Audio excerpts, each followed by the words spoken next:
Salut, c'est Chanouillette de Ludovox. Je suis à Cannes avec le Scorpion Masqué en compagnie de Christian Lemay et Manu qui est donc le directeur créatif qui vient d'arriver. Donc maintenant, au Scorpion Masqué, vous êtes deux. Wow! On a doublé nos effectifs en mai dernier grâce à l'arrivée de Manuel Sanchez. Voilà. Truc de fou. Et du coup, le Scorpion Masqué, ça fait combien de temps que ça existe? Le Scorpion Masqué va fêter ses 10 ans et on vous invite à notre anniversaire bientôt. En septembre 2016, donc tout bientôt, on va fêter nos 10 ans. Tu nous invites au Québec, c'est officiel. En fait, ça va être simultané à plusieurs endroits de la francophonie. Mince. Alors, je vais parler un petit peu avec Manu pour savoir comment tu es arrivé au Scorpion Masqué et quel est ton rôle. Alors moi je travaillais dans une grosse boîte québécoise où je m'occupais de l'équipe de vidéo, donc je ne faisais pas du tout de jeu. Ça faisait 6 ans que je travaillais pour eux, ça allait très bien, une société qui grossissait régulièrement.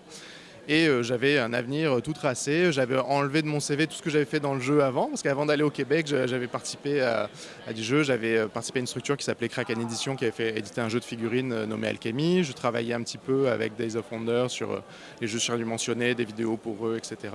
Donc voilà, il y a 8 ans avant de partir au Québec, j'étais à Cannes pour travailler sur différents projets. Et puis, une fois que j'ai commencé cette carrière plus corporative, moi-même ayant à engager des gens, je savais ce que ça faisait de voir quand tu travailles pour une grosse boîte, c'est pas ça que tu cherches sur un CV du tout. Non seulement tu t'en fous, mais ça a même tendance à faire peur. Donc moi j'étais tranquille, j'avais nettoyé mon LinkedIn, j'avais enlevé tous les trucs du jeu, j'avais nettoyé mes CV, j'avais ma carrière, j'avais mon équipe qui tournait, tout allait bien. Et puis j'avais 2 enfants, une hypothèque. Une vraie vie, quoi. Voilà, une vraie vie normale. Et je faisais une partie de jeu toutes les 2-3 semaines le soir pour me détendre, mais ça s'arrêtait là. Et j'ai rencontré Christian chez un ami commun. Et en revenant en voiture, il me dit « Ah bah tu sais, peut-être que je chercherais quelqu'un pour faire du graphisme avec moi. » Et voilà. Et c'est comme ça que c'est parti. Et donc, on a réfléchi tous les deux. Ça a pris un certain temps à passer le pas. Moi, la première nuit, j'ai pas trop dormi. Je disais, mais il a lancé une grosse boule dans mon jeu de quilles. Je disais, ah ouais, qu'est-ce que je vais faire? Tu as tout plaqué. Donc oui, j'ai pesé la décision et puis j'ai changé. Passer d'une vie, c'est un peu Je pensais que ça allait être un peu les vacances, mais on a tellement de travail que c'est pas tellement les vacances que ça. Mais on est passé d'une job très stressante, corporative, avec des structures beaucoup plus lourdes, des budgets conséquents. Et puis voilà, quand je rentrais plus tard le soir, plus stressé, plus énervé, et pour quelque chose qui était plus ma passion et dans lequel au départ j'avais commencé à travailler un petit peu avant de déménager, quoi.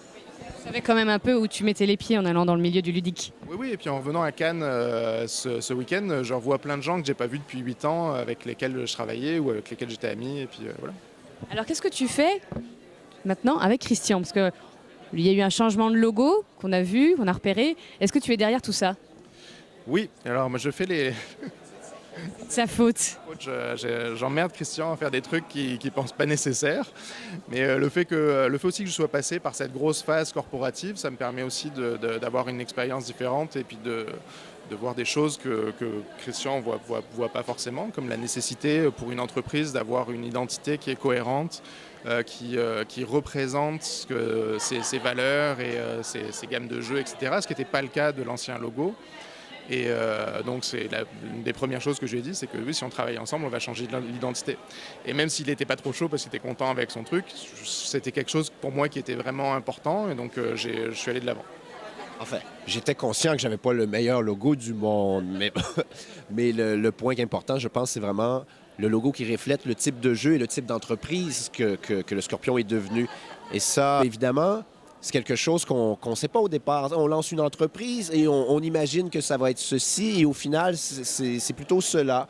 Mais c'est pas plus mal, en fait, parce qu'elle est devenue beaucoup plus importante que je l'espérais, en fait. Ça m'a permis de vivre, et déjà, juste ça, c'était un pas extraordinaire. Mais voilà, le Scorpion Masqué n'était pas exactement la bête que j'avais prévue, et Manu s'en est rendu compte peut-être plus vite que moi et a ajusté l'identité visuelle avec ce que le Scorpion était devenu. Le fait d'avoir un regard extérieur aussi, du coup, j'imagine, par rapport à Christian qui est dedans depuis le début, que c'est son bébé, ça apporte un truc. Et comment tu as choisi tu t'es dit c'est plutôt le côté masque que le côté scorpion. Qu'est-ce qui t'a amené là-dessus? Oui, là, au début, dans les premières recherches, je cherchais beaucoup autour du scorpion, mais rapidement, c'est quelque chose qui est complexe. C'est un animal qui est avec plein de sections, des tonnes de pattes, des pinces, des machins, ce qui fait que pour un logo, c'était un peu compliqué. Et en plus, c'est un animal qui est aussi très connoté, qui va être utilisé pour des parfums capiteux, pour des groupes de métal, pour toutes sortes de choses qui n'ont rien à voir avec l'univers du jeu. Il véhicule autre chose. Voilà. Et quand il est utilisé sous une forme cartoon, en général, c'est quelque chose d'un peu ridicule. Que j'ai jamais vu aucun scorpion dessiné cartoon qui était très réussi. Donc, et c'est trop complexe pour un logo. Donc c'est pour ça que j'ai voulu en voyant ça, je me suis dit peut-être qu'on pourrait réduire au masque. Le scorpion est très visible en tant que mot à l'intérieur du titre. C'est inévitable, c'est scorpion masqué, c'est le premier mot. Donc ça nous permet d'imaginer aussi, d'ouvrir un peu une fenêtre à qu'est-ce que c'est que ce scorpion masqué. Ça peut être un petit scorpion qui a un masque comme ça l'était dans le logo avant, mais on peut aussi imaginer que c'est un petit super-héros qui se fait nommer le scorpion masqué. Ça peut être un personnage genre une tortue ninja, un scorpion muté, ça peut être un petit justicier, comme le masque est assez classique. Finalement, il est entre le tortue ninja et puis le masque classique de Zorro. Ça peut être un petit justicier à la Zorro, ça peut être un peu n'importe quoi. Chacun d'imaginer ce que c'est, ce petit scorpion masqué. Une tortue ninja, oui. Voilà. Pour Christian, c'est la tortue ninja, chacun peut voir ce qu'il veut. C'est venu de ça? C'est venu de la tortue ninja à la base? Non, en fait, mais j'avais un super-héros en tête et je mettais des adjectifs vengeur avec une cape. Et puis là, j'ai dit masqué. Et c'était bien parce qu'à l'origine, le scorpion, qui est un peu répugnant quand même, qui est effrayant, dégoûtant, on lui met un masque, il devient complètement ridicule. Un peu comme une tortue ninja, en fait. Bon, et voilà, donc c'était le... Ouais. Ok, c'est devenu de ça. Et du coup, toi, ton rôle, ça a été de penser ce nouveau visuel. Christian me disait que le genre de petits détails aussi que tu apportes sur une boîte, c'est par exemple mettre sur la tranche le nom du jeu. Alors, il nous montrait sur la future version de la chasse aux monstres, de penser à mettre le nom de différentes manières selon comment on va ranger la boîte. C'est ce genre de choses que tu apportes. Voilà, ce genre de choses, sachant que moi, venant de ma spécialité étant la vidéo au départ, j'ai encore beaucoup à apprendre dans tout ce qui est packaging, print, etc.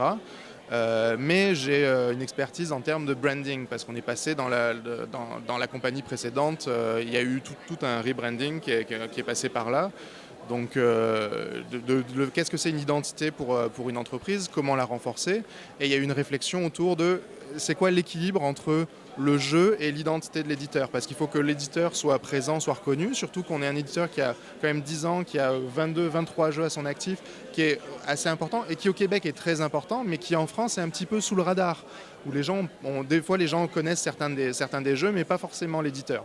Donc il fallait renforcer d'un côté la visibilité, la présence de l'éditeur et qu'il y ait cette reconnaissance, que les gens après reconnaissent un jeu et simplement en voyant Scorpion masqué se disent « Ah, ça c'est un éditeur qui est super cool, ils ont fait ça marche bien, je les aime », mais en même temps sans manger le jeu, parce que des fois on peut avoir, quand on fait des trucs d'identité comme ça, on peut avoir tendance à en mettre beaucoup et que finalement les jeux perdent leur identité propre. Donc on a essayé de trouver cet équilibre, que le logo et l'identité soient visibles, respecter toujours la même chose. Donc sur toutes les boîtes, on va avoir une tranche horizontale, une tranche verticale et sur le dessus, quelque chose qui permet de respirer un peu avec des illustrations. Donc on va garder ça, mais ça laisse la place pour le jeu. Le logo n'est pas trop envahissant, mais il est très lisible parce qu'il est sur sa pastille rouge. On ne le remet pas partout parce qu'on ne veut pas le forcer dans la gorge des gens, mais s'assurer qu'il ait une visibilité et que ça soit cohérent après d'un jeu à l'autre.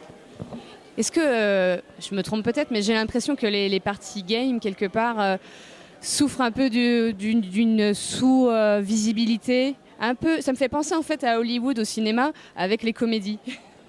Alors, je me fais la même réflexion depuis 10 ans. Oui, mais bon, on ne peut pas en vouloir aux gens d'apprécier ou de ne pas apprécier un genre. Sauf qu'effectivement, c'est assez difficile généralement pour une comédie de gagner un Oscar. Ça arrive, mais bon.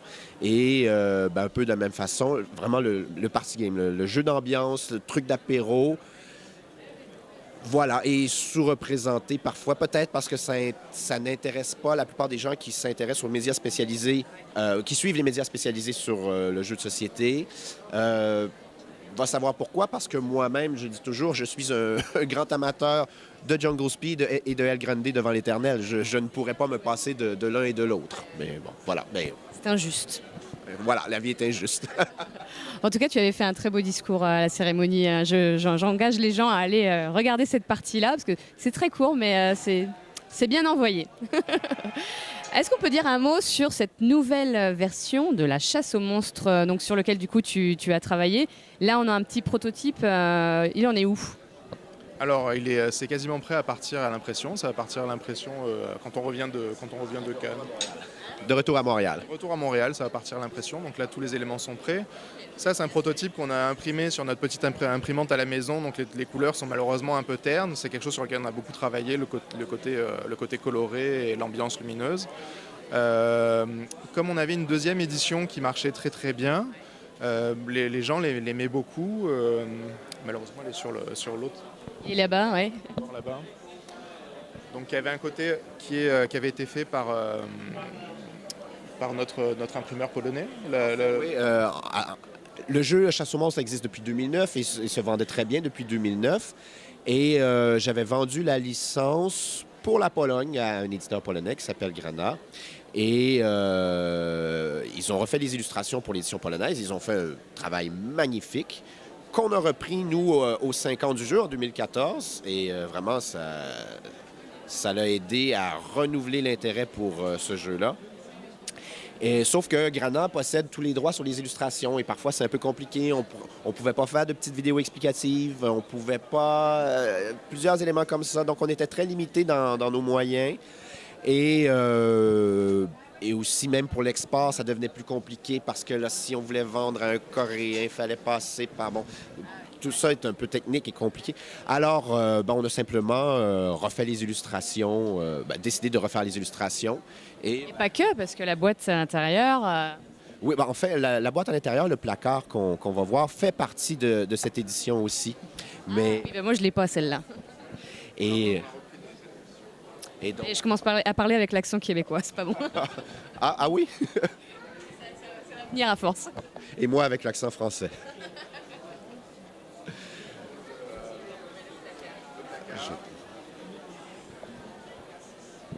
Et donc là, notre illustrateur là, sur celui-ci, c'est Nils, c'est ça? Non, ça c'est sur la maudite Moby.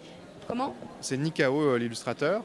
Ça a été un challenge de trouver un illustrateur pour travailler sur ce projet parce que justement l'édition précédente marchait très bien, les gens en étaient très fans et donc on ne pouvait pas se permettre de refaire la même chose, c'était pas suffisant. Il fallait qu'on apporte quelque chose de différent si on faisait une réédition. Donc on a cherché vraiment beaucoup, c'était au début quand je suis arrivé, on a cherché pendant un mois ou deux avant de trouver l'illustrateur avec lequel on voulait travailler. Plusieurs fois on a failli s'arrêter sur quelqu'un, sur des personnes. Moi j'ai présenté des choses à Christian, je disais on pourrait travailler avec lui, ça sera très bien. Il disait non je suis pas sûr. Lui il disait on devrait travailler avec lui, c'est super. Je disais non je suis pas sûr. Et en fait cette collaboration a été vraiment super parce que ça nous a permis d'aller plus loin, de continuer à chercher jusqu'à ce qu'on trouve Nikao, donc un illustrateur qui a fait beaucoup de... C'est un peu convenu à dire, mais ça donne un résultat qui est plus que la somme des individus. Ouais. On allait chercher un peu des nouvelles têtes au niveau illustration. Je cherche la boule de poil qui m'a beaucoup fait rire tout à l'heure. Ah voilà. Je ne sais pas si on peut la voir, mais elle est assez excellente. Je trouve la texture est assez excellente. Merci beaucoup, messieurs, pour toutes ces petites informations et puis ce petit teasing sur la chasse aux monstres V3, donc qui arrive très bientôt. Je vais vous laisser vaquer à vos futurs rendez-vous. Et puis, parce que je vois que ça s'accumule là-bas. Et voilà, merci beaucoup. Finissez bien le festival. Et puis, à bientôt.